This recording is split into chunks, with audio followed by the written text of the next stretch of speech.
có bún hết rồi từ từ này bọc bọc ra đèn vai hả lâu một được rồi ta này một cắt cho ta này mà vợ thì con đó lấy tao tao xoăn kênh văng hết nhận ta hả ta mà thao tầm nó hầm hiệp doanh thôi lệ thằng bọc ba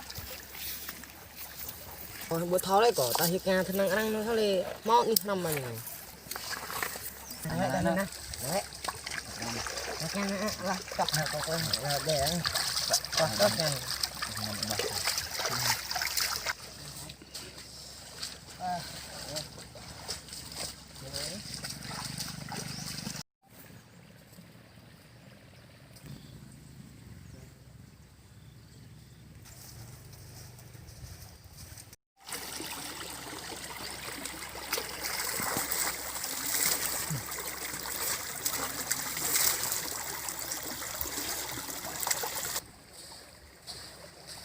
ôi nú tao cha năng mệt thôi lệ cha thân lắm thôi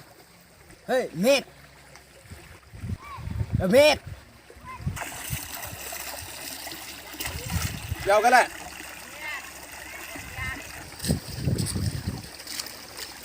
đi hát thao nợ răng to hiệp doanh thôi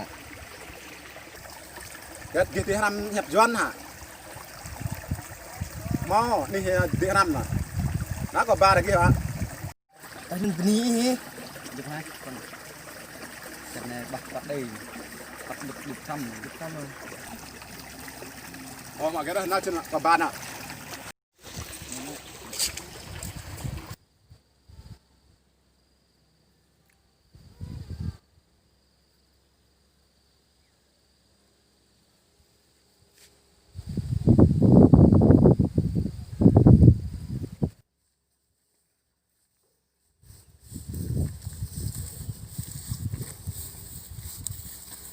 Nè, bên này đi rằng to hầm hẹp doan này.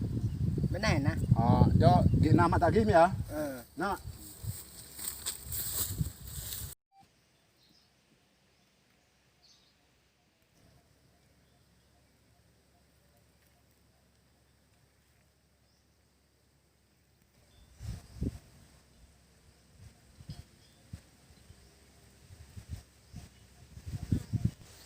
đâu làm nghề dạy thêm chả có người nào vào học đâu nghề này làm sao mà kiếm ăn được đây này bà mệt lại nữa này bạn nhỉ này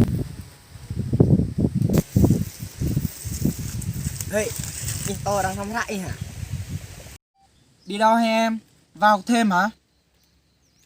kịch như lên hả được cha tao như lại kia ra thăm lại mình ra thăm hiệp doanh hay em nói gì thầy không hiểu trong hai em không có người nào biết nói tinh kinh à lại cái từng lần lại ta lại thao hiệp doanh vừa tao thọ nó hẹp nhờ tao nè hai em qua đây muốn học tiếng kinh vậy thì ngồi ghế đi thầy sẽ dạy cho lại cái từng lần mình chẳng cả độ bài ghê nữa lần thôi xong nó được cho chả tha con nó là này hai em bố hút thuốc đi vào học cho hút thuốc bắt đầu vào giờ học thôi thầy sẽ dạy cho các em từ bia trước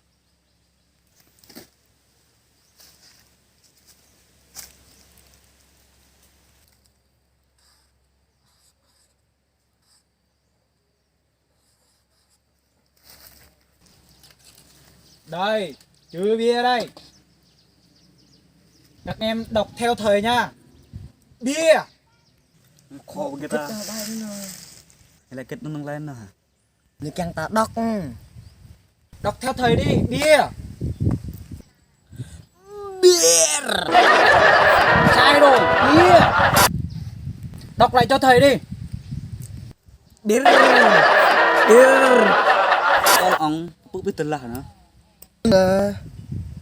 thọ thời này bố không rạo thọ lên cho tô ta rồi răm lên có lên nó lên bài này ông năng năng nhẹ chút có xong cũng xoạc xôm nha cơn đọc lại cho thầy lần nữa để thầy nghe rõ đọc đi bia Bia mình uống say như thế nào? cái trâu nên như lại bia như mắt nhạ thân này hẳn cái thằng bên này à Đọc đi. bia bia Đọc sập đúng rồi đấy. Đọc lại lần nữa này đi. bia bia Tốt, đúng rồi đấy. Bây giờ chúng ta sẽ học môn tiếp theo nhá. nó sát cái thuê nó xong chút nó cứ slip từng nó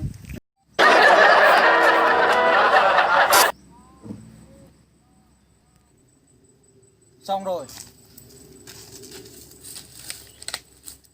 Hai em đọc cho thầy đi. Nước ngọt. nhìn lại cái đơn